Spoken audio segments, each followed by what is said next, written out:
جیسے سورہ اخلاص کی پورے قرآن میں۔ سورہ اخلاص میں 4 آیتیں ہیں اور بسم اللہ الرحمن الرحیم کے ساتھ 5 آیتوں پر مشتمل ہو جاتی ہے۔ کہا جاتا ہے کہ یہ سورہ مبارکہ مکہ شریف میں سورہ ناس کے بعد پہلی بار نازل ہوئی، اور سورہ اخلاص کی تلاوت کرنا مومن مخلص ہونے کی نشانی ہے۔ اس مبارک سورہ کو سورہ توحید، سورہ قل هو اللہ، سورۃ الاساس اور سورۃ النسبۃ الرب جیسے اسماء مبارک سے یاد کیا جاتا ہے۔ اس کے علاوہ دشمنوں کے شر سے محفوظ رہنے، حفاظت اور امن کے لیے کفایت کرنے کی وجہ سے اس سورہ کو سورہ امان بھی کہا جاتا ہے۔ محمد ابن ابی عمیر نے حضرت امام موسیٰ کاظم کی خدمت میں درخواست کی کہ اے فرزند رسول، مجھے خدا کی توحید سے متعارف کروائیے۔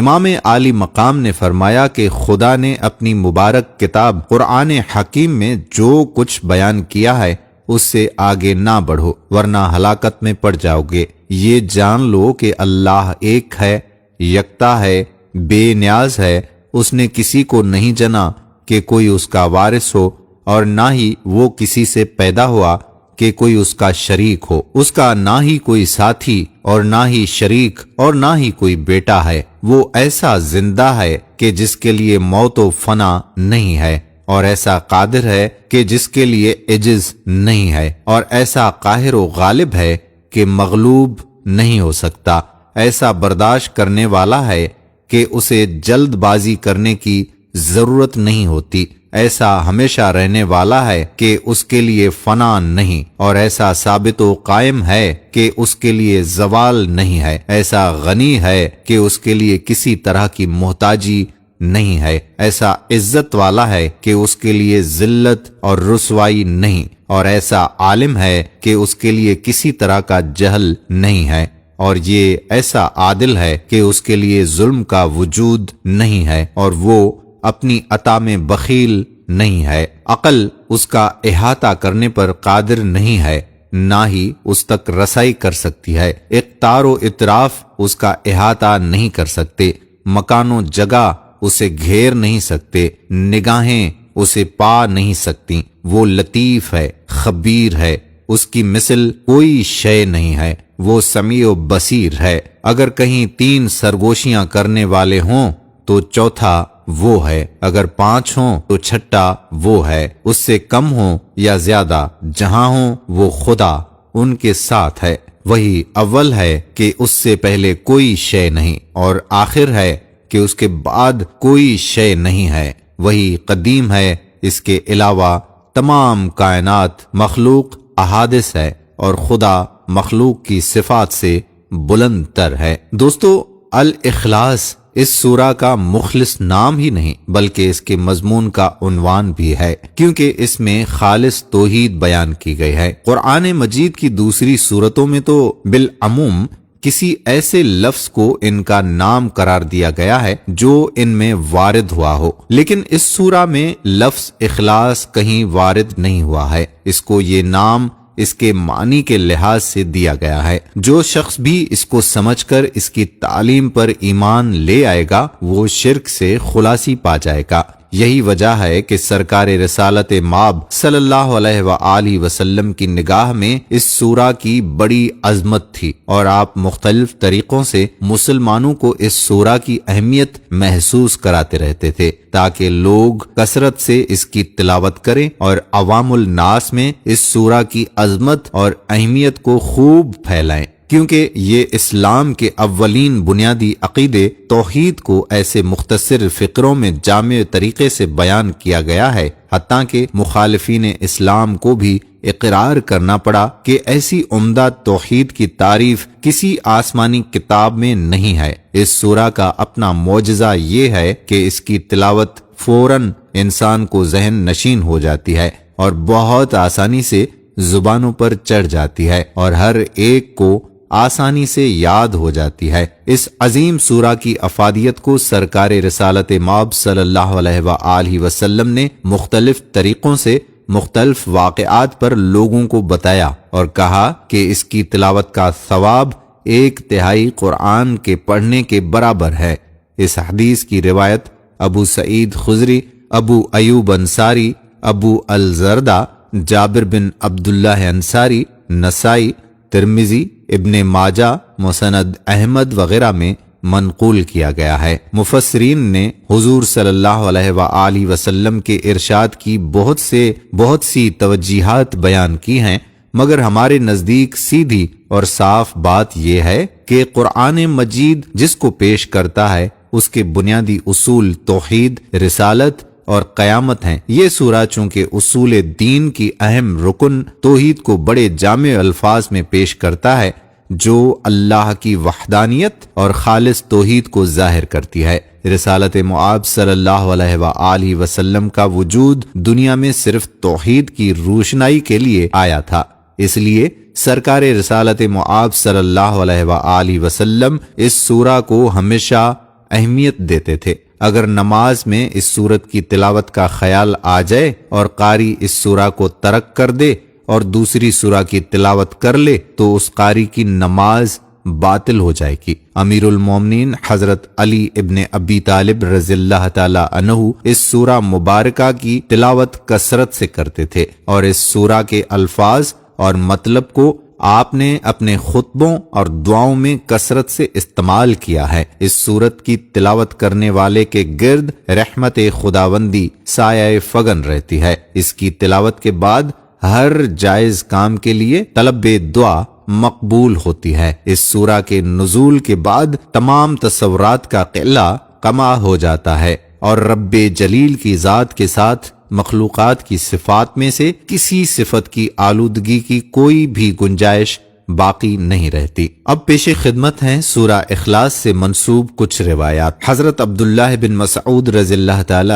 عنہ ارشاد فرماتے ہیں کہ قریش کے لوگوں نے حضرت رسول اللہ صلی اللہ علیہ وآلہ وسلم سے کہا کہ آپ اپنے رب کا نسب ہمیں بتائیے۔ اس پر یہ سورہ نازل ہوئی۔ بحوالہ طبرانی۔ خیال رہے کہ اہل عرب کا اپنا قاعدہ تھا کہ جب وہ کسی اجنبی شخص سے تعارف حاصل کرنا چاہتے تو کہتے کہ اس کا نسب ہمیں بتاؤ، کیونکہ اس کے یہاں تعارف میں سب سے پہلی چیز جو دریافت طلب ہوتی تھی وہ یہ تھی کہ اس کا نسب کیا ہے اور وہ کس قبیلے سے تعلق رکھتا ہے۔ اس لیے انہوں نے جب رسول اللہ صلی اللہ علیہ وآلہ وسلم سے یہ پوچھنا چاہا کہ آپ صلی اللہ علیہ وآلہ وسلم کا رب کون ہے اور کیسا ہے، تو انہوں نے کہا کہ اپنے رب کا نسب ہمیں بتائیے۔ حضرت ابی بن کعب کے حوالے سے بیان کیا ہے کہ مشرکین نے حضرت رسول اللہ صلی اللہ علیہ وآلہ وسلم سے کہا کہ اپنے رب کا نسب ہمیں بتائیے۔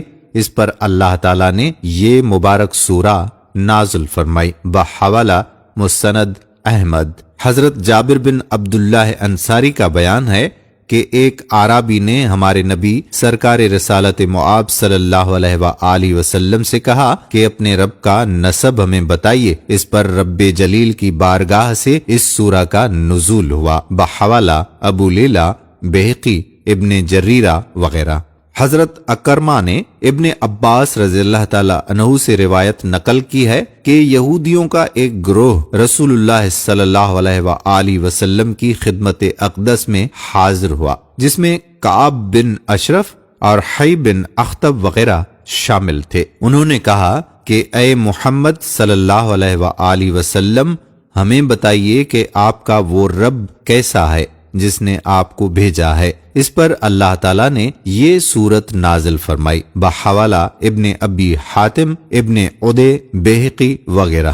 حضرت انس کا بیان ہے کہ خیبر کے کچھ یہودی رسول اللہ صلی اللہ علیہ وآلہ وسلم کی خدمت میں حاضر ہوئے اور انہوں نے کہا کہ اے ابو القاسم، اللہ نے ملائکہ کو نور حجاب سے، آدم کو مٹی کے سڑے ہوئے گارے سے، ابلیس لعین کو آگ کے شعلے سے، آسمان کو دھوئیں سے اور زمین کو پانی کے جھاگ سے بنایا۔ اب ہمیں اپنے رب کے متعلق بتائیے کہ وہ کس چیز سے بنا ہے۔ رسول اللہ صلی اللہ علیہ وآلہ وسلم نے اس بار کوئی جواب نہ دیا۔ پھر حضرت جبرائیل امین علیہ السلام آئے اور انہوں نے کہا اے محمد صلی اللہ علیہ وآلہ وسلم، انہیں کہو هو اللہ احد۔ زخاک قتادہ اور مقاتل کا بیان ہے کہ یہودیوں کے کچھ علماء حضور رسالت مآب صلی اللہ علیہ وآلہ وسلم کے پاس آئے اور انہوں نے کہا کہ اے محمد صلی اللہ علیہ وآلہ وسلم، اپنے رب کی کیفیت ہمیں بتائیے، شاید کہ ہم آپ پر ایمان لے آئیں۔ اللہ نے اپنی صفت توریت میں نازل کی ہے، آپ بتائیے کہ وہ کس چیز سے بنا ہے، کس جنس سے ہے، سونے سے بنا ہے یا تانبے سے یا پیتل سے یا لوہے سے یا چاندی سے، اور کیا وہ کھاتا اور پیتا ہے، اور کس سے اس نے دنیا وراثت میں پائی، اور اس کے بعد کون اس کا وارث ہوگا۔ اس پر اللہ تعالیٰ نے یہ سورہ نازل فرمائی۔ خواتین و حضرات، اب اس سورہ سے منسوب آپ کو وظیفے بتاتے ہیں جو احادیث مبارکہ سے ثابت ہیں۔ ایک شخص نے رسالت مآب صلی اللہ علیہ وآلہ وسلم سے تنگ دستی اور فقر کی شکایت کی تو آپ صلی اللہ علیہ وآلہ وسلم نے ارشاد فرمایا کہ گھر میں داخل ہوتے وقت السلام علیکم کی صدا بلند کرتے ہوئے گھر میں داخل ہوا کرو، خواہ کوئی آدمی موجود نہ ہو، اور پھر اس کے فوراً بعد سورہ اخلاص ایک دفعہ پڑھا کرو۔ ایسا کرنے سے خداوند قدوس کی جانب سے تیرے اوپر رزق کے دروازے کھل جائیں گے۔ بحوالہ تفسیر در منصور۔ اس شخص نے ارشاد رسول صلی اللہ علیہ وآلہ وسلم پر عمل کیا، چند دنوں میں اس کی حالت بدل گئی اور وہ اپنے پڑوسیوں کی بھی مدد کرنے لگا۔ یہ بڑا کامیاب اور آزمودہ عمل ہے اور میرے اپنے روزمرہ کا معمول ہے۔ امیر المومنین حضرت علی ابن ابی طالب رضی اللہ تعالی عنہ نے فرمایا کہ جس نے صبح کی نماز کے بعد 11 مرتبہ سورہ توحید کی تلاوت کی، گویا اس نے شیطان کی ناک زمین پر رگڑ دی۔ اب جب شیطان کی ناک ہم زمین سے رگڑیں تو وہ ہمارے پیچھے کبھی نہیں آ سکتا۔ حضرت امام جعفر صادق کا ارشاد گرامی ہے کہ گھر سے نکلتے وقت 10 مرتبہ سورہ اخلاص کی تلاوت سلامتی کا موجب ہے۔ علامہ زاری نے تفسیر کبیر میں لکھا ہے کہ ایک روز پیغمبر اکرم صلی اللہ علیہ وآلہ وسلم کے پاس جبرائیل امین موجود تھے کہ ابو ذر غفاری رضی اللہ تعالی عنہ آتے دکھائی دیے۔ حضرت جبرائیل علیہ السلام نے کہا، یا رسول اللہ صلی اللہ علیہ وآلہ وسلم، ابو ذر آ رہے ہیں۔ رسول خدا صلی اللہ علیہ وآلہ وسلم نے کہا، تم ابو ذر کو پہچانتے ہو؟ جبرائیل امین نے کہا، ہاں یا رسول اللہ صلی اللہ علیہ وآلہ وسلم، وہ آپ کے یہاں سے زیادہ ہمارے یہاں معروف اور مشہور ہیں۔ پیغمبر اکرم صلی اللہ علیہ وآلہ وسلم نے فرمایا، کس فضیلت کی وجہ سے؟ کہا، وہ اپنے نفس کو حقیر سمجھتے ہیں اور کثرت سے سورہ اخلاص کی تلاوت کرتے ہیں اور آل محمد صلی اللہ علیہ وآلہ وسلم پر درود کی بارش کرتے ہیں۔ سرکار رسالت مآب صلی اللہ علیہ وآلہ وسلم نے ایک لشکر کے ساتھ امیر المومنین حضرت علی ابن ابی طالب علیہ السلام کو سردار لشکر بنا کر بھیجا۔ جب آپ رضی اللہ تعالی عنہ فتح و کامرانی کے بعد سرکار رسالت مآب صلی اللہ علیہ وآلہ وسلم کی خدمت میں واپس لوٹے تو پیغمبر صلی اللہ علیہ وآلہ وسلم نے لشکر والوں سے حضرت علی رضی اللہ تعالی عنہ کا احوال دریافت کیا تو چند افراد نے کہا، ان میں سب خیر ہے، مگر جب بھی انہوں نے نماز کی امامت کی، ہر نماز میں سورہ الحمد کے بعد سورہ قل هو اللہ احد کی تلاوت کی۔ سرکار صلی اللہ علیہ وآلہ وسلم نے حضرت علی رضی اللہ تعالی عنہ سے سورہ اخلاص کے کثرت سے پڑھنے کا سبب پوچھا تو حضرت علی رضی اللہ تعالی عنہ نے عرض کیا، یا رسول اللہ صلی اللہ علیہ وآلہ وسلم، میرے ماں باپ آپ پر فدا اور قربان ہوں، یہ سورہ مجھے انتہائی محبوب ہے۔ حضور پاک صلی اللہ علیہ وآلہ وسلم نے فرمایا، اے علی، اس سورہ کی دوستی سے خدا بھی تجھے دوست رکھتا ہے۔ بحوالہ جمع البیان۔ حضرت امام جعفر صادق رضی اللہ تعالی عنہ نے فرمایا کہ اے مفضل، لوگوں کے شر سے سورہ اخلاص کے ذریعے محفوظ رہو۔ تم اپنے دائیں بائیں، آگے پیچھے اور اوپر نیچے اس کی تلاوت کر کے دم کرو، اور جب کسی حاکم کے پاس جاؤ تو اسے دیکھ کر 3 بار اس سورہ کی تلاوت کر کے اپنے بائیں ہاتھ کو بلند کر لو اور جب تک حاکم کے سامنے رہو مٹھی بند رکھو۔ ایک روایت کے مطابق جو شخص اول و آخر بسم اللہ الرحمن الرحیم پڑھ کر 52 مرتبہ سورہ اخلاص کی تلاوت کر کے اپنی اپنگی پر دم کر کے دکھتی ہوئی آنکھوں پر لگائے گا تو اس کی آنکھوں کا درد دور ہو جائے گا۔ امام جعفر صادق سے منقول ہے کہ جو شخص قید میں ہو اور 1000 مرتبہ سورہ اخلاص کی تلاوت کرے گا تو انشاءاللہ قید سے نجات پائے گا۔ امام جعفر صادق کا ارشاد ہے کہ ایک سانس میں سورہ اخلاص کی تلاوت مت کرو کیونکہ اس طرح پڑھنا مکروہ ہے۔ سرکار رسالت معاب صلی اللہ علیہ وآلہ وسلم کا ارشاد ہے کہ جو شخص سوتے وقت الحمد کو مع سورہ اخلاص کے ساتھ تلاوت کر کے سوئے گا سوائے موت کے ہر چیز سے امن میں رہے گا۔ نماز کے بعد سورہ اخلاص کو 4 مرتبہ تلاوت کر کے خداوند کریم کی بارگاہ میں دست دعا بلند کیا جائے تو دعا مستجاب ہوتی ہے۔ جو حضرات دعا کے قبول نہ ہونے کا شکوہ کرتے ہیں انہیں دعوت عمل ہے کہ وہ اس طرح سے ہی کریں۔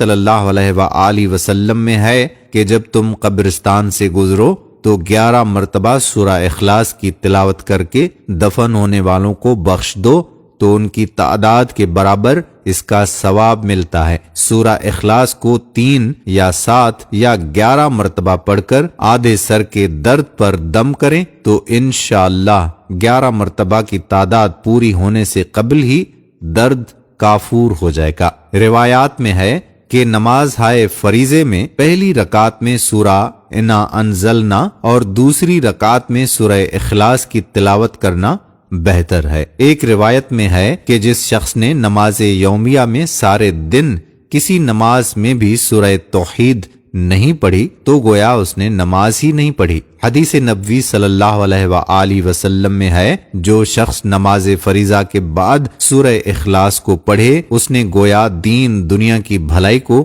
جمع کر لیا، بس اس کے والدین کے اور اس کے اولاد کے گناہ معاف ہو جاتے ہیں۔ روایات میں ہے کہ جس شخص نے 7 دن متواتر کسی نماز میں بھی سورہ اخلاص کی تلاوت نہیں کی اگر مر گیا تو وہ ابو لہب کے دین میں مرے گا۔ دوستو پریشانی اور مشکلات سے نجات کے لیے سورہ اخلاص کا وظیفہ یا عمل بھی ابھی آپ کو بتاتے ہیں۔ پریشانی اور مشکلات سے نجات کے لیے 3 دن متواتر بعد نماز عشاء 2 کر کے 4 رکعت نماز حاجت کی نیت سے ادا کریں۔ ہر رکعت میں سورہ الحمد کے بعد سورہ اخلاص 50 مرتبہ تلاوت کرے اور خاتون جنت کا واسطہ دے کر اپنی حاجت طلب کرے۔ حاجت کے لیے سورہ اخلاص کا وظیفہ ہر حاجت کے لیے 7 روز تک ہر روز بعد نماز فجر خضوع و خشوع کے ساتھ بغیر کسی سے بات چیت کیے ایک جگہ ایک وقت 100 بار سورہ اخلاص کی تلاوت کریں، انشاءاللہ ایک ہفتے میں ہی حاجت روا ہوگی۔ دوستو یہ تھا سورہ اخلاص کا شان، سورہ اخلاص کے بارے میں بیان اور سورہ اخلاص کے مجرب وظیفے۔ امید کرتے ہیں کہ آپ ہماری اس ویڈیو کو لائک ضرور کریں گے، شیئر بھی کریں گے اور کمنٹ